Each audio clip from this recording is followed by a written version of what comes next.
welcome to the Boston Beer Company second quarter 2025 earnings call. At this time, all participants are in a listen-only mode. A question-and-answer session will follow the formal presentation. If anyone should require operator assistance, please press *0 on your telephone keypad. As a reminder, this conference is being recorded. It is now my pleasure to introduce your host, Mike Andrews, Associate General Counsel and Corporate Secretary. Thank you. You may begin. Thank you. Good afternoon and welcome. This is Mike Andrews, Associate General Counsel and Corporate Secretary of the Boston Beer Company.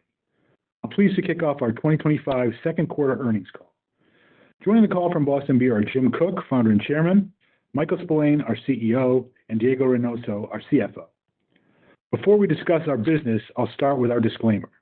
As we state in our earnings release, some of the information we discuss and that may come up on this call reflects the company's or management's expectations or predictions of the future. Such predictions are forward-looking statements. It's important to note that the company's actual results could differ materially from those projected in these forward-looking statements. Additional information concerning factors that could cause actual results to differ materially from those in the forward-looking statements is contained in the company's most recent 10-Q and 10-K. The company does not undertake to publicly update forward-looking statements, whether as a result of new information, future events, or otherwise. I will now pass it over to Jim for some introductory comments. Thanks, Mike. I'll begin my remarks this afternoon with a few introductory comments and then hand over to Michael, who will provide an overview of our operating results. Michael will then turn the call over to Diego, who will focus on the financial details of our second quarter results, as well as our updated financial outlook for 2025. Immediately following Diego's comments, we will open the line for questions. As I mentioned on our last call, we are operating in a challenging and unpredictable macroeconomic environment. There are near-term factors such as economic uncertainty and household budget tightening, along with pressure on Hispanic drinkers that are negatively impacting consumer demand across the overall beer industry. Additionally, the second quarter had especially poor weather in key selling weeks. Despite these industry headwinds, we see long-term growth opportunities in Beyond Beer, which we often call the fourth category. Beyond Beer represents more than 85% of our volume and is outperforming the legacy three categories of beer, wine, and spirits. We have strong brands, and over the last year, 1 in 3 beer-drinking households in the U.S. have purchased at least one Boston Beer product from our diverse portfolio. We've built a culture of innovation for over 40 years, which allows us to quickly move to where consumer demand is going. The latest example is Sun Cruiser, which was one of the top volume gainers in RTD spirits so far this year. With that as context, let's move on to our results and our updated 2025 outlook. In the first half, our depletions were down 3%, and we gained share compared to an overall beer industry that we estimate to be down over 4%.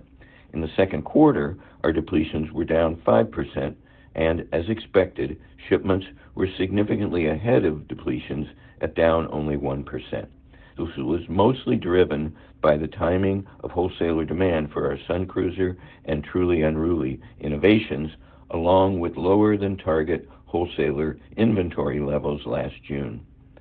Despite a weaker than expected volume environment, we delivered strong margin expansion and EPS growth in the quarter. This was driven by continued progress on our productivity initiatives, which Diego will discuss in his remarks. These efforts have allowed us to raise our gross margin guidance for the year while also absorbing tariff costs. Our business generated over $125 million in operating cash flow in the first half, which enables investments in our brands, as well as $111 million in cash returns to shareholders year to date. We believe increased brand investments are needed to support the national launch of Sun Cruiser and to ensure our full portfolio is well positioned when the industry improves. As always, we'll be disciplined in our approach and will only invest where we see clear opportunities. We're encouraged by the strong consumer reception for Sun Cruiser, as well as growth in our smaller brands such as Angry Orchard and Dogfish Head.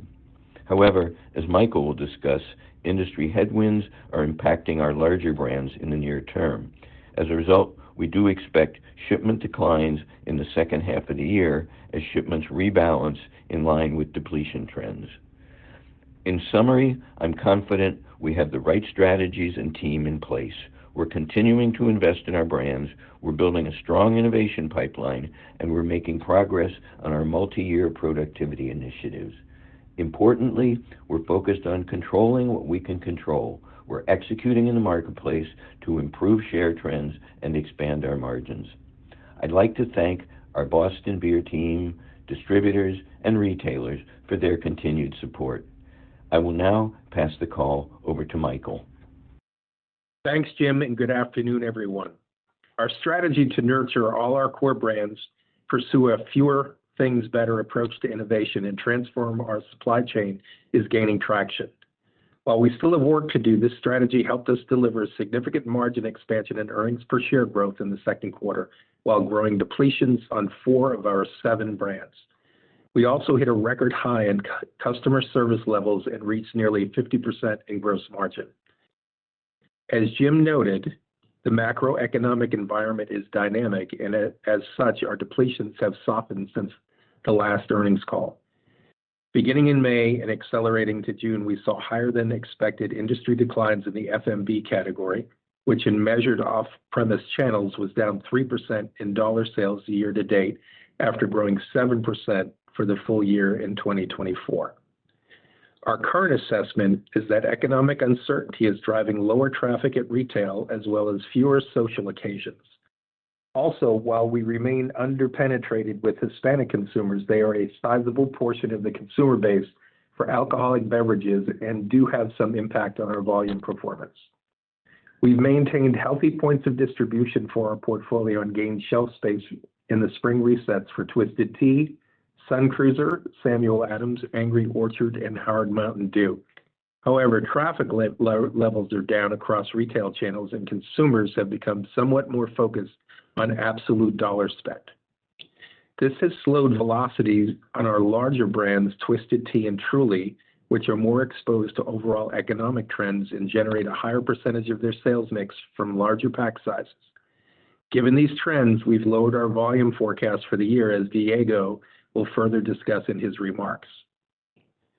Now I'll provide an update on our brand performance and plans. Twisted Tea held share of the overall FMB category, with dollar sales declining 4% in measured channels last quarter.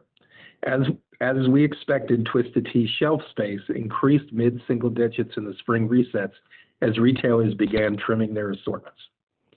Twisted Tea brand equities remain strong, with a very large organic social following and some of the highest engagement among the top 10 beer brands. The Twisted Tea portfolio continues to grow households and has improved its penetration with Hispanic consumers.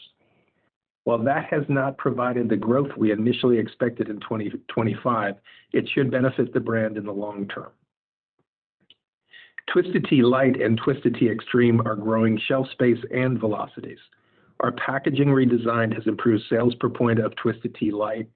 Twisted Tea Extreme Lemon and Twisted Tea Blue Raz are still the top 2 growth SKUs in the convenience channel among all FMBs. Twisted Tea Light and Twisted Tea Extreme will be growth drivers for the brand for the remainder of 2025 and beyond. We have strong advertising plans for the rest of summer to position us well when the overall category improves. Campaigns include our high-performing tea drop ads and our annual America Parties with Tea program. We will also come back in the fall for the 4th year of our college football program. This program now includes in-game advertising, sponsorships with ESPN, and expanded retailer programs with team-specific packages in key markets. In summary, Twisted Tea is our largest brand, and we're continuing to fully support it with advertising investment and innovation. We continue to believe that despite near-term challenges, these actions, coupled with an improvement in the macro environment, will return the brand to growth for the long term. Moving to Sun Cruiser, which launched last summer and went national in January of this year, Sun Cruiser is a gross margin accretive and has been very well received by wholesalers, retailers, and drinkers. Sun Cruiser has quickly grown to a 4 share of the RTD spirits category and continues to grow volumes week over week as distribution expands. While Sun Cruiser mainly sources from other RTD spirits, it does have some interaction with Twisted Tea. After an initial regional launch focused on independent and on-premise accounts, Sun Cruiser is now on shelf in larger national chain retailers. This has helped us triple our points of distribution this summer compared to earlier in the year. As these placements drive volume, we expect a greater presence for Sun Cruiser in measured off-premise channel data. It's worth noting that through the first half, only a small portion of Sun Cruiser's total volume was captured in measured off-premise channel data. We believe Sun Cruiser will be the next iconic brand for the company and an important growth contributor for the Beyond Beer category. Many consumers discovered it in the on-premise channel, which is a great place to build brands. It's putting up great trial and repeat numbers. It's also showing up on paid social and digital advertising, as well as big sports moment television advertising and music and sports venues sponsorships like the HEG Concert Series and Madison Square Garden. Additionally, Sun Cruiser's presence in the AVP Beach Volleyball and the World Surf League further reinforce its positioning as a brand for sun, sand, and fun. Turning to hard seltzer, the overall hard seltzer category declined 7% in dollars in measured off-premise channels in the second quarter as consumer preferences shift towards more premium RTD spirits-based beverages. While Truly continues to be a top 2 hard seltzer brand and a top 4 Beyond Beer brand, we're not satisfied with its performance. We're refreshing our marketing strategy and continuing to support the Truly Unruly high ABV innovation as we work to stabilize the brand. We will be launching a new creative platform with a significant investment in regional media in key markets later in the third quarter. Truly will continue to sponsor U.S. soccer as we begin the year-long lead-up to the 2026 World Cup, which will take place in North America for the first time in more than 3 decades. Truly also will continue to sponsor Barstool Sports podcast, Pardon My Take, and Chicks in the Office, and activate strong retail campaigns. High ABV offerings continue to be a bright spot in hard seltzer. Truly Unruly has grown to a 3% volume share of hard seltzer, and the Truly Unruly Variety Pack is the number $1 12-pack share gainer in Beyond Beer the last 12 months. Our second variety pack, Truly Unruly Lemonade, launched in April and is helping Truly Unruly build momentum and gain shelf space. Our beer brands Samuel Adams and Dogfish Head continue to be important parts of our portfolio. Samuel Adams American Light launched in glass bottles to support its positioning as the most premium light beer in America. American Light is also featured in our Summer Patriotic program along with Sam Adams Summer Ale. These initiatives have helped the Samuel Adams brand family gain shelf space even while overall craft beer shelf space declines. Dogfish Head grew depletions in the second quarter for the first time in many years, behind the successful launch of Grateful Dead Juicy Pale Ale. This is the largest launch in Dogfish Head's 30-year history and continues to build volume and distribution, especially in music venues and other key on-premise accounts. Partnering with the Grateful Dead has allowed our team to gain distribution not only in our core Dogfish markets, but beyond, including the Sphere in Las Vegas for the Dead & Company concerts. We also developed a limited edition Grateful Dead 60th anniversary single-serve package that will be sold at the Dead & Company concert series in San Francisco next month. In cider, Angry Orchard has also returned to growth behind a consumer trend back to more flavorful options. Depletions grew in the second quarter, driven by a higher level of focus for the organization, including increased investment and new sponsorships. The new campaign, Don't Get Angry, Get Orchard, and our sponsorships of WWE Wrestling positively impacted the results and helped the brand gain shelf space. Later this summer, we're launching an exciting program featuring Friday the 13th movie-themed advertising, promotions, packaging, and displays for Halloween and the peak fall cider season. With respect to Hard Mountain Dew, we're encouraged to see positive depletions for a 4th straight quarter. Hard Mountain Dew Code Red, which was released earlier this year, is now distributed in single serve. Earlier this month, we launched a cross-merchandising partnership with Tostitos that is being utilized to help support further growth. We continue to expect growth for Hard Mountain Dew this year, but it will be a multi-year effort for this product to become a meaningful part of our volume mix. In closing, we continue to make progress as an organization. We're executing our commercial plans to take advantage of the rest of the summer selling season, and we're continuing our longer-term innovation and productivity initiatives. While current industry trends are challenging, we continue to believe we will create long-term value for shareholders through innovation, focused execution, and margin improvement. I'd like to thank our team for all their hard work executing the summer season and for remaining agile in a dynamic operating environment. I'll now pass the call over to Diego to review our second quarter financial results and 2025 guidance. Thank you, Michael. Good afternoon, everyone.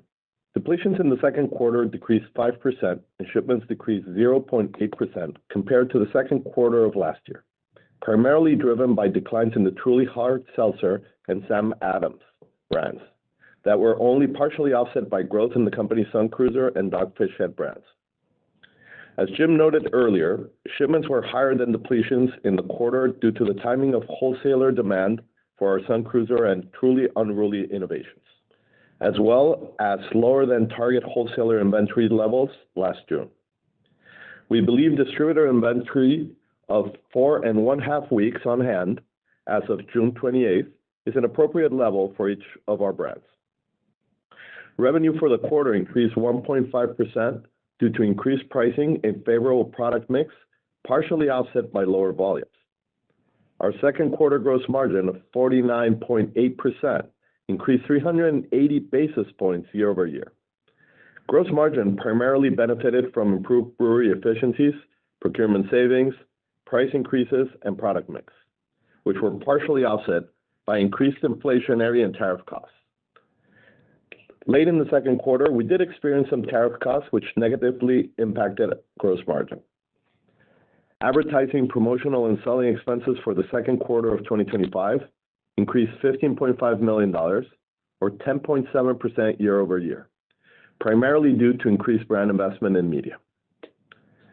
General and administrative expenses for the second quarter decreased $2.3 million, or 4.7% year over year, primarily due to a decrease in salaries and benefits costs from lower incentive compensation.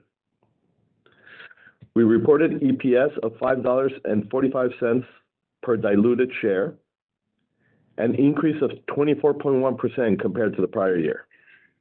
Our strong EPS performance was driven by higher gross margins and lower share count, partially offset by lower volumes and increased investments in our brands. For the first half of the year, we grew revenue 3.6%, delivered a 49.1% gross margin, and generated $7.58 of EPS.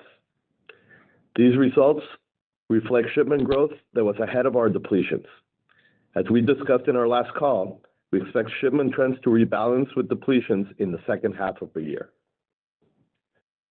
Post our last earnings calls, depletion trends have softened, and we have updated our volume guidance to reflect a more dynamic industry environment. Our depletion trends for the first 29 weeks of 2025 have decreased 3% from 2024. We now expect our volume to be down high single digits to down low single digits for the year. We're providing a wide volume range as there are still many weeks of the summer selling season ahead of us, and the timing of any improvements in the overall beer industry remain uncertain. We continue to expect price increases of between 1% and 2%. Our strong gross margin performance year to date has enabled us to raise our gross margin guidance for the year to 46% to 47.3%, up from 45% to 47% previously. Our updated guidance now includes the impact of tariffs, which we estimate to be a headwind of 70 to 100 basis points. Significant progress on our ongoing productivity initiatives have been key to raising our gross margin guidance, even as we absorb the impact of tariffs. Now, I'll provide an update on our initiatives across our three buckets of multi-year saving projects, which are positioning us to better respond to potential changes in the volume environment, product mix, and tariffs. We continue to expect contributions from all three buckets, as I discussed on our last call. In brewery performance, second quarter performance was better than we expected, driven by benefits from higher line efficiencies. Our brewery performance targets for the full year of 2025 include continued improvements in OEE, driven by process improvements at our breweries, and continue to increase our internal productions. In the second quarter, we increased our domestic internal production to 76% of our volume, compared to 69% in the second quarter of last year. In our procurement savings bucket, we continue to see opportunities on packaging and ingredients, primarily due to price negotiations and recipe optimization. Our second quarter results benefited from lower negotiated pricings on certain packaging and ingredients, which we expect will continue throughout 2025. In waste and network optimization, we're continuing our efforts to improve our processes and systems. The automated customer ordering and inventory management system that we implemented last year continues to help us further reduce waste and optimize our network. Turning to our advertising spend and EPS guidance, we continue to expect increases in advertising, promotional, and selling expenses to range from $30 million to $50 million. Most of the increase occurred in the first half of the year. This does not include any change in freight costs for shipments of our products to our distributors. Exclusive of our estimated impacts of tariffs, we are reiterating our full year 2025 earnings per diluted share of between $8 and $10.50. Including tariffs, full year 2025 earnings per diluted share is expected to be between $6.72 and $9.54. Based on the information currently available and based on tariff programs announced year to date, we estimate that tariffs will have an unfavorable 2025 cost impact of approximately $15 to $20 million, or $0.96 to $1.28 earnings per diluted share. These estimates include an unfavorable gross margin impact of between 70 to 100 basis points for the full year, given expected buying patterns and inventory currently on hand. We expect most of the negative impacts from tariffs in the second half of the year. We'll continue to closely monitor the tariff environment and are looking across our operations for opportunities to mitigate some of the tariff headwinds. As you model out the year, please keep in mind the following factors. Our business is impacted by seasonal volume changes, with the fourth quarter typically our lowest absolute gross margin rate of the year. Shipments were ahead of depletion trends for the first half, which we expect to reverse in the second half. The third quarter is a much larger volume quarter than the fourth quarter, given the seasonality of our business. As you may recall, in the prior year, we were not able to fully ship to meet demand in the second quarter and caught up in the third quarter. As a result of seasonality and the comparison to prior year, we expect most of the 2025 shipment reversal to occur in the third quarter, with shipments decline expected to be in the low to mid-teens. As I mentioned earlier, the increase in brand investment has occurred mostly in the first half of the year. Our reinvestment in brand spend began in the fourth quarter of 2024, so as a reminder, the fourth quarter of 2025 will be lapping a high base of prior year brand investments. Turning to capital allocation, we ended the quarter with a cash balance of $212.4 million and an unused credit line of $150 million, which provides us with the flexibility to continue to invest in our base business, fund future growth initiatives, and return cash to our shareholders through our share buyback program. For the full year of 2025, we're lowering our capital expenditure guidance range by $20 million to between $70 million and $90 million, and are focusing our spend on supporting our productivity programs. During the 13-week period ended June 28, 2025, and the period from June 29, 2025 through July 18, 2025, we repurchased shares in the amount of $50 million and $11.3 million. As of July 18, 2025, we had approximately $317 million remaining on the $1.6 billion share repurchase authorization. This concludes our prepared remarks, And now we'll open the line for questions.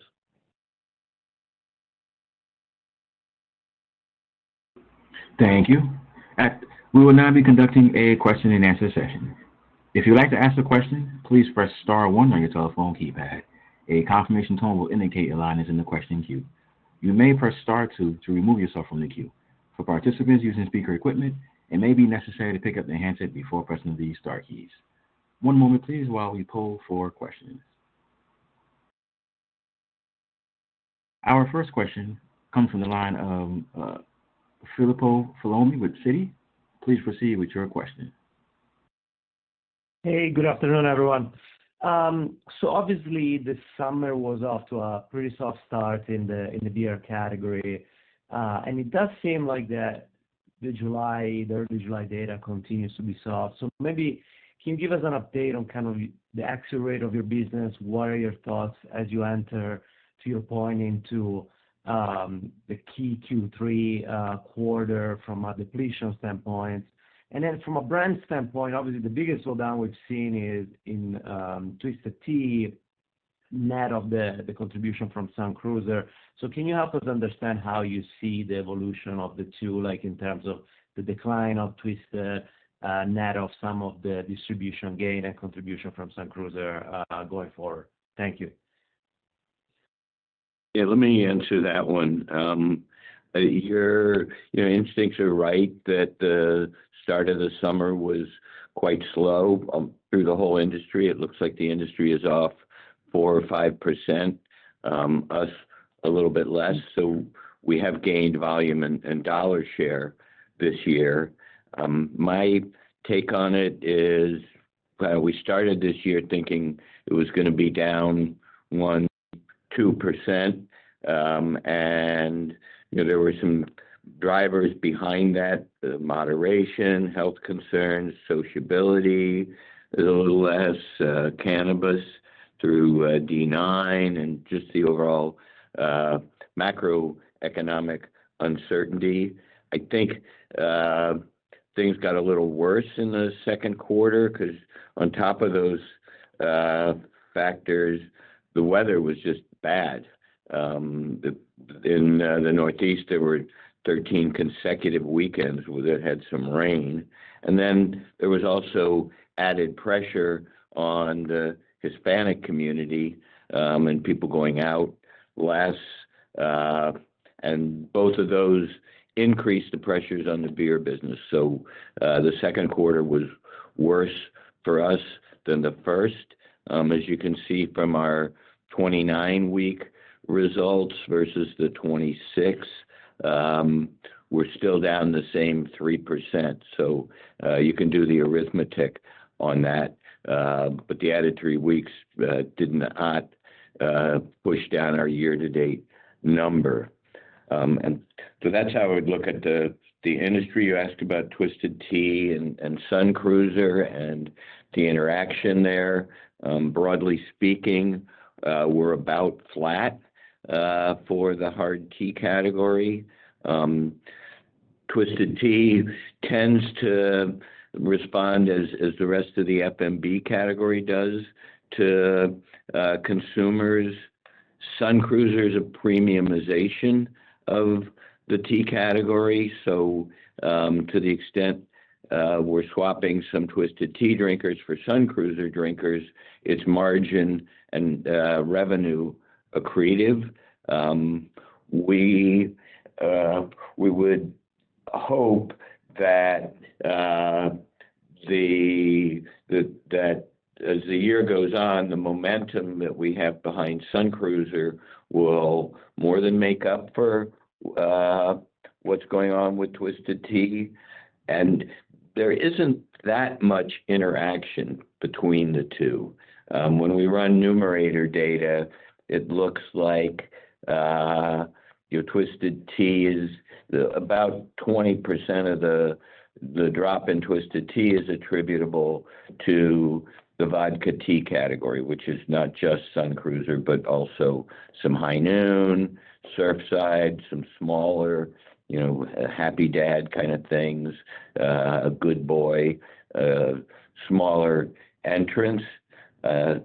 So our efforts are really trying to evaluate what's going on with Twisted Tea. It's a brand that's grown for several decades, and we think some of the decline is fixable through there are places where the gap between Twisted Tea and mass domestics has gotten significantly bigger over the last 4 years. So we may have pushed the price up during COVID and the preceding couple of years higher than sustainable. So we may have to make some adjustments there. And the Hispanic component of Twisted Tea is the highest of anything in our portfolio. Our data suggests about 20%. So we think some of that loss is not permanent, and as things normalize, some of that will come back. We've also seen increases in Twisted Tea Light, and Twisted Tea Extreme has been successful. And as we stated on the last call, we expected to pick up additional points of distribution and shelf space, as last year was a big year for smaller competitors to come in. The good news is we held them off, and we are getting that space back. And again, that we basically held market share. So despite the decline, so there's as we spoke to, we will continue to invest heavily in Twisted Tea and make adjustments and continue to drive innovation through the family. Great, thank you. Very comprehensive, guys. I'll pass it on. Thank you. Our next question comes from the line of Peter Grom with UBS. Please proceed with your question. Thanks, operator. Good evening, guys. I kind of wanted to just follow up on Filippo's question, and I guess, recognizing that summer has not been off to the best start from a category standpoint, but you alluded to it in the release, year-to-date depletions are 3%. So what I'm trying to understand is the updated guide seems to imply trends get a lot worse sequentially. So can you maybe just help us understand why that may be, the underlying assumptions embedded in that? Is that simply being conservative, or is there a reason that you would expect depletions to decelerate further from here? Well, so the reality is we started from the beginning of the year and saying, look, we want to be ready to support our brands in the summer. This is even before the slowdown in depletions. And from that, we accelerated our production versus last year. We shipped a little bit ahead of last year, and we said, look, eventually the shipment and depletions will come back in balance in the back end of the year. Now, what has changed from the last conversation to now is, as we just discussed, the depletions started a lot softer for the industry in the second quarter than we expected, and therefore that rebalance is going to be a little bit harder than we saw at the same depletion forecast. So it's not necessarily that the depletion forecast changes per se, but because we have a softer Q2, then that means it's going to be the rebalancing is going to be a little bit bigger as you go into Q3 and Q4. So that's the biggest driver of the piece. It's the knock-on effect of the Q2 depletions more than anything else. Okay.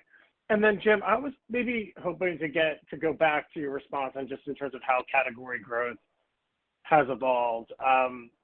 You pointed to kind of the structural headwinds that led to your view that the category would be down 1 to 2% this year, and you kind of touched on the weakening trends year to date. And I think you mostly alluded to unfavorable weather, what's been going on with the Hispanic consumer.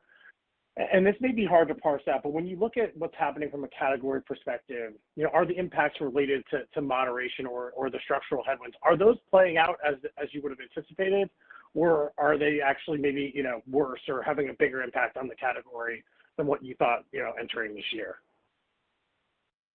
I would say playing out about as I expected. Maybe D9, the THC has become a bigger thing, but the GLP scare that we all had, I think has mitigated. It turns out that 70%, 80% of the people who take it regain all the weight back in the 12 months after they stop. But basic answer is those sort of long-term structural headwinds have been about what I thought, and the greater decline has come from, I think, from the weather and the pressure on the Hispanic community. And we've had better weather for the last 3 or 4 weeks, so I think that's actually improved things by a point or two.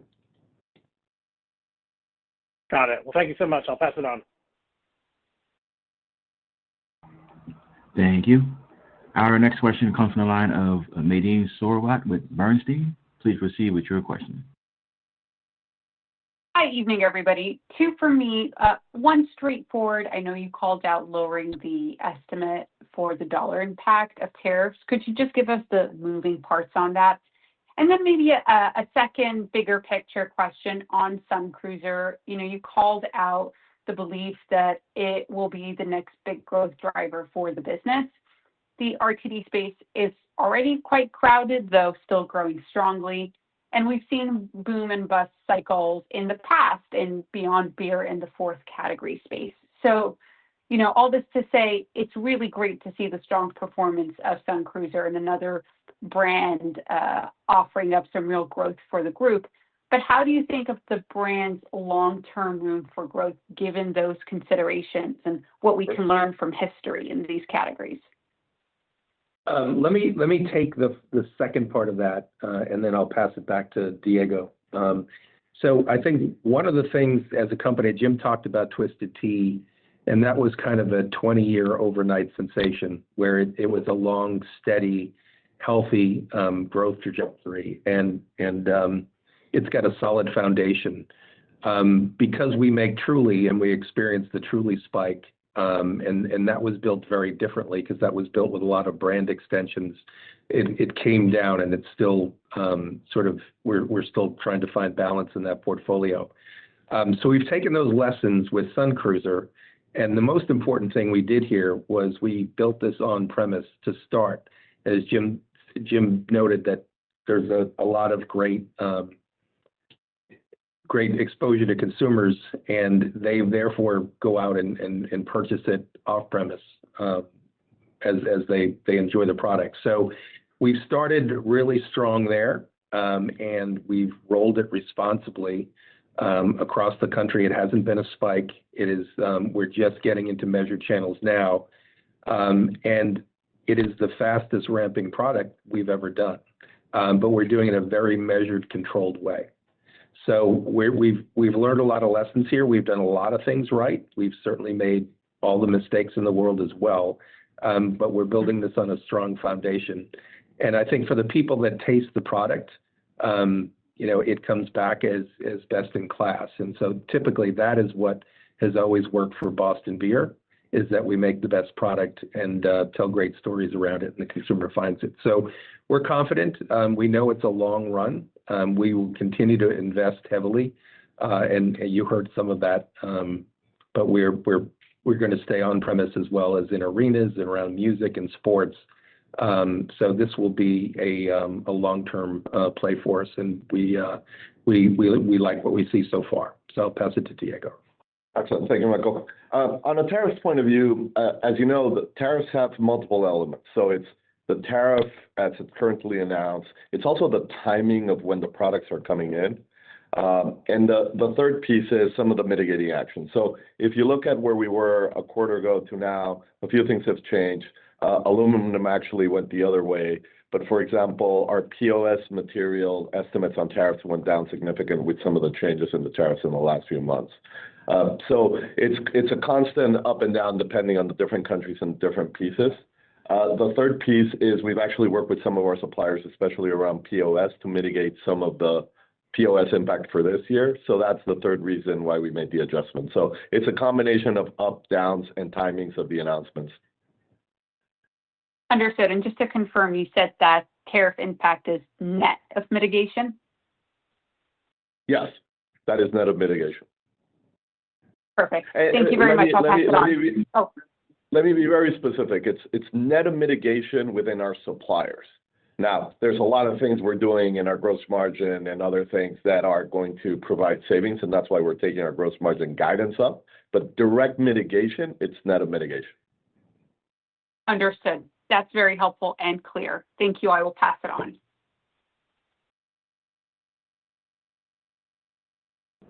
Thank you. Our next question comes from the line of Eric Sirota with Morgan Stanley. Please proceed with your question. Great. Thanks so much for taking the question. Want to come back to gross margins a bit. It's been a long time coming that you guys have been striving to get back to the high 40s, low 50s, and you did it one quarter. Doesn't nobody's declaring victory after one quarter, but I have to give you credit. So the question then becomes, where to from here? How are you thinking about the next year midterm gross margin potential with the productivity improvements that you've made to date? And then, sort of just wanted to clarify, are current margins benefiting at all from any hedges in aluminum or Midwest premium? If we sort of mark to market with where input costs are today, would there be more pressure? Thanks. No problem. Yes, I'll start by saying I think our operations team, our finance team, our procurement team have done a great job in gross margin. So we appreciate your comments.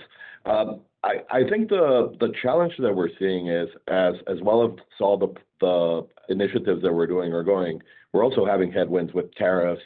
We're having headwinds with some of the volume reductions we've taken. So I think overall, we're still very happy with the guidance that we're giving that will take us to that kind of high 40s number. Now, if that changes in the future and we have to see a reduction in tariffs, we see some of the incremental volumes that we think we'll get in the future, then we'll revise our kind of midterm target. But right now, I think we're very happy with the performance. Not only that, but it's allowed us to offset some of the tariffs that we've seen so far. And I think the third piece that I'd add through that process is we're also getting a little bit of benefit for mix from Sun Cruiser, which is something that we really like.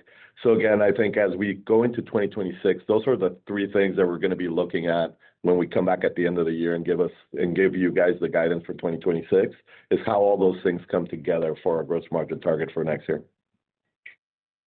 Great. And then question on Twisted. You seem, a bit more tentative than I can remember in terms of Twisted potential and figuring out, sort of exactly what's going on. I know this year has been clearly disappointing, but sort of as you diagnose the issue, how are you sort of handicapping the prospects of getting back to the historical low double-digit rates? Reading between the lines, you sound pretty confident earlier this year, but on this call, you've recognized more interaction with Sun Cruiser, and overall seemed a bit more tentative. Yeah, so I'll start here, and then I think I'll pass it to Jim. But I think one of the things that we've said here as a company all along is, regardless of what happens in the macro environment, we see ourselves holding or gaining market share. So that regardless of what happens, we feel like we're going to compete. The bigger the business is for us, the more likely we are to track to the overall macro situation. And traffic is down across most of the channels we sell in. So there are bright spots in there, as we said, both light and extreme are performing better than the balance of the portfolio. So Jim constantly reminds us is that we're controlling what we can control. Twisted Tea, so our investments will remain strong. We are leaning into it. We think it's really important to convert the consumers that are shopping and give them a great proposition when they are in the store. So we're staying strong and aggressive there. But the macro environment is something that we can't control. Yeah, I would sort of break the problem down, I'd start with the brand looks healthy. And I say that because our singles, which is a big part of the volume, is flat to slightly up. And the issue is in 12 packs. And that is a bunch of things going on there. I did allude to one of them. For maybe a third of that volume, we pushed the price up close to the price of Sam Adams. So it was, and historically it's been kind of in between, a regular domestic beer where it has a lot of interaction, and craft beer, and we pushed it up closer to craft. So we may have been overly aggressive in a piece of that volume. We don't have a really good handle on it yet, but we lost a lot of display space in the last few months between Memorial Day and today because we got pushed off the floors. I was really surprised when I've been out in the market to see how the retailers have swung towards RTD displays, which would be things like, big displays of Sun Cruiser, but also of things like, Gallo, who we never really thought we were competing for beer display space with. Gallo had big high noon displays and big displays for their new vodka lemonade Lucky One. So displays that last year went to Twisted Tea didn't go there, and that may correct itself going forward. So that that gives me some optimism. We've got a healthy brand, and we will continue to support it at very high levels and continue, and we got an increase in our distribution this year.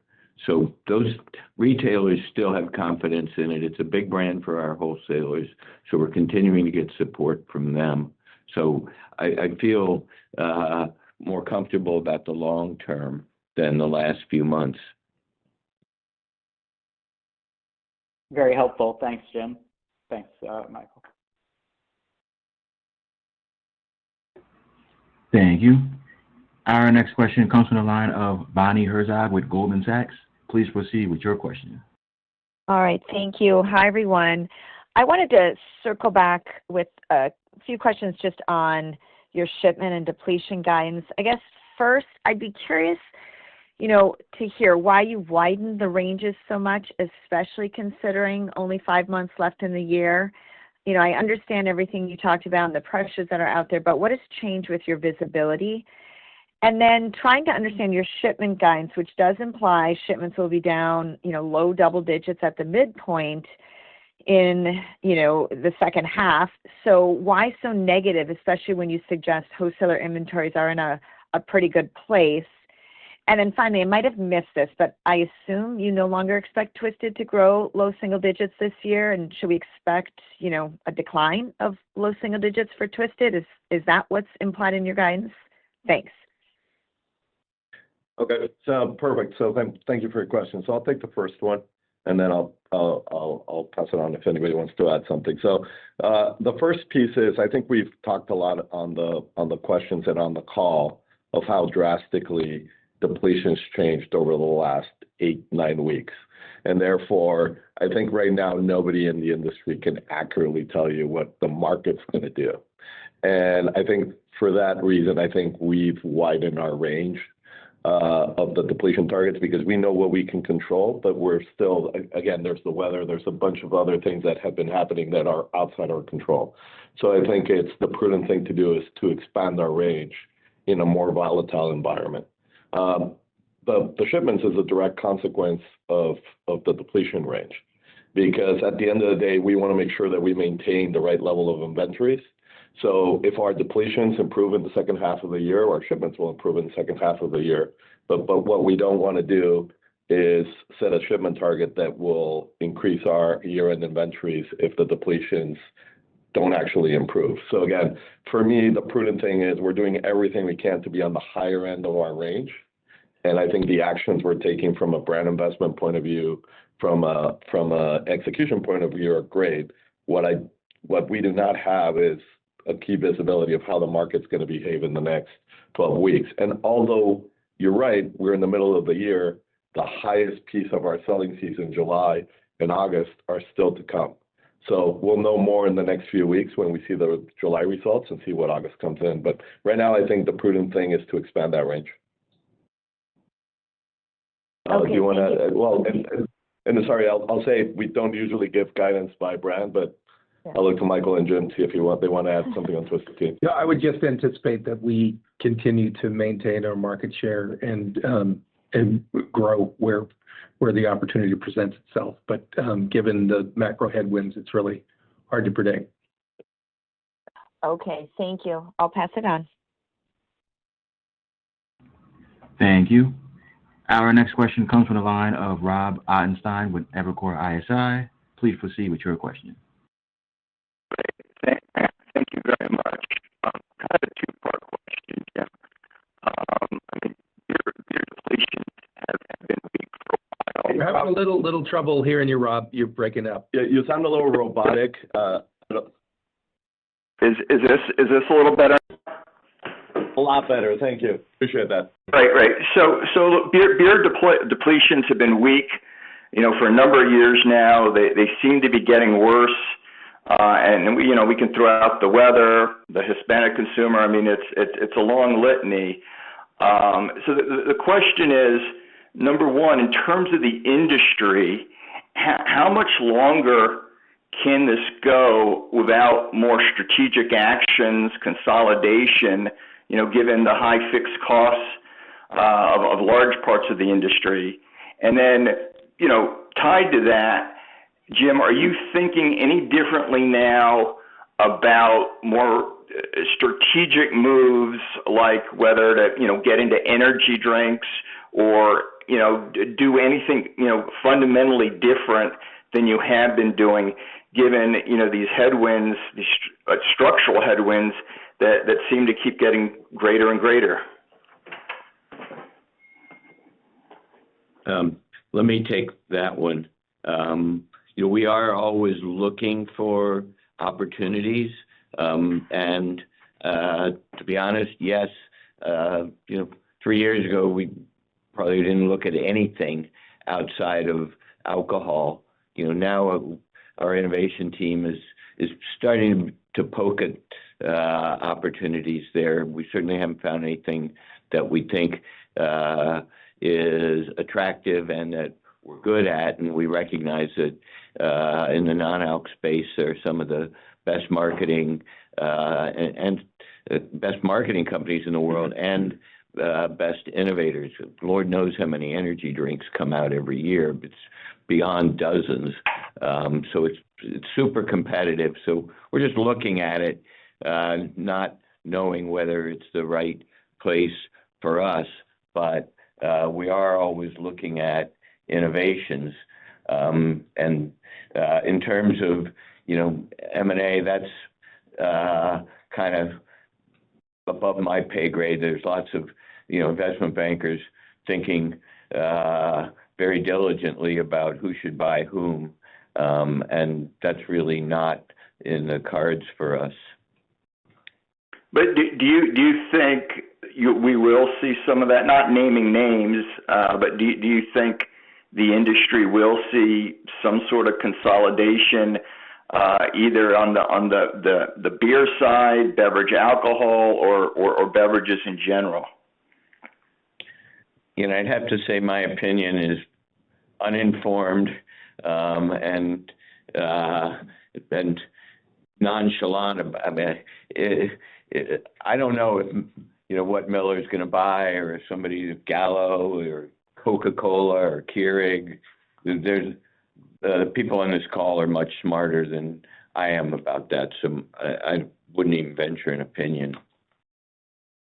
Much too humble, but thank you. Thank you. As a reminder, if anyone has any questions, you may press star one on your telephone keypad to join the queue. Our next question comes from the line of Bill Kirk with Roth Capital Partners. Please proceed with your question. Hey, thank you. Good afternoon. I want to round out that guidance range conversation just because year-to-date EPS is already above the low end of the full-year range. So is negative earnings, is that really a possibility for the back half of the year?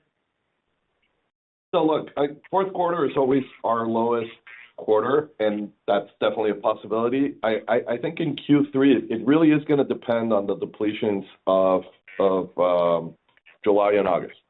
So if the market continues to be down 10% for the summer, yeah, the math would say that is a possibility. Now, we've seen some changes in the trends in July. We haven't seen the final July numbers, but I'm hopeful that that's a low probability. But it's still a chance if we don't see a change in the industry trends. Okay. And then Jim, you mentioned D9 maybe being bigger than you initially expected, and you obviously have a history of being very quick with innovation as these adjacent segments kind of materialize. So do you have any D9 plans for the U.S. market? And separately, given your comment on displays at retail, are you seeing the D9 folks buy and like slot for shelf space at retailer and pay the retailers, which obviously alcohol can't do? Are you seeing any of that? Let's see. I'll break it in half. We do have a cannabis business in Canada, so it's something that we dipped our toe in with the idea of being ready. If something developed in the United States, and until hemp-based THC, we didn't really see a lot of opportunity in the U.S., and nobody's really making a lot of money in that business. Consumers don't go to dispensaries. So now the hemp-based THC currently in a handful of states is a different proposition. It's basically selling in the beer cooler. So you don't have to go to a dispensary to get it. It's right there in front of you as an alternative to beer. And it's getting real traction in a very small percentage of the country. You're talking about Minnesota, recently Tennessee, in the last 12 months, Louisiana, places where there is some kind of regulatory framework around it. My overall assessment of the opportunity is that it was created by the Farm Bill, and the politics of it are a mess, completely volatile, change from day to day. If anybody's following like what's going on in Texas. So we don't even know if that's going to be a business in 6 months. There's people handicapping, and one of my distributors said their information was 50-50 that it'll get killed, that McConnell and like-minded people who never intended to create this loophole will shut it down completely. So given how subject all of this is to a political process that is extremely volatile and is sorting itself out and takes place at a state level, at a federal level, if you poke at it, the FDA could shut it down. They have regulatory authority over the ingredients in beverages. So you don't just have the Farm Bill as a threat. So it's too volatile right now for us. But to your point, we have been pretty quick to capitalize on opportunities. So we have experience in it and capabilities that we could apply to it. But right now, I wouldn't put us down for any volume this year. And that could change tomorrow. Thank you. And are they paying slotting fees at retail? Like, are those beverages buying cooler space, the D9 guys? That's a really good point, and the current suggested regulatory practices from our friends at our trade organizations, the BA, the BI, even the general MBWA position, have not really focused on trade practices as a regulatory requirement. I think they ought to be. It would be really a bad thing if they were allowed to buy all the shelf space they want and bring in refrigerators and coolers and buy doors and so forth. I have not seen that. The players that you find out there, it's very fragmented, and nobody's making a lot of money to go out and spend the way a Red Bull or a Monster would in sucking up all that shelf space. Thank you. Thank you. We have reached the end of the question and answer session. I'd like to turn the floor back to Jim Cook for closing remarks. Well, thank you all, and I hope you enjoy and drink a lot of beer in the remaining months of summer, and we'll talk to you after the third quarter closes. Thank you, and this concludes today's conference, and you may disconnect your lines at this time. We thank you for your participation.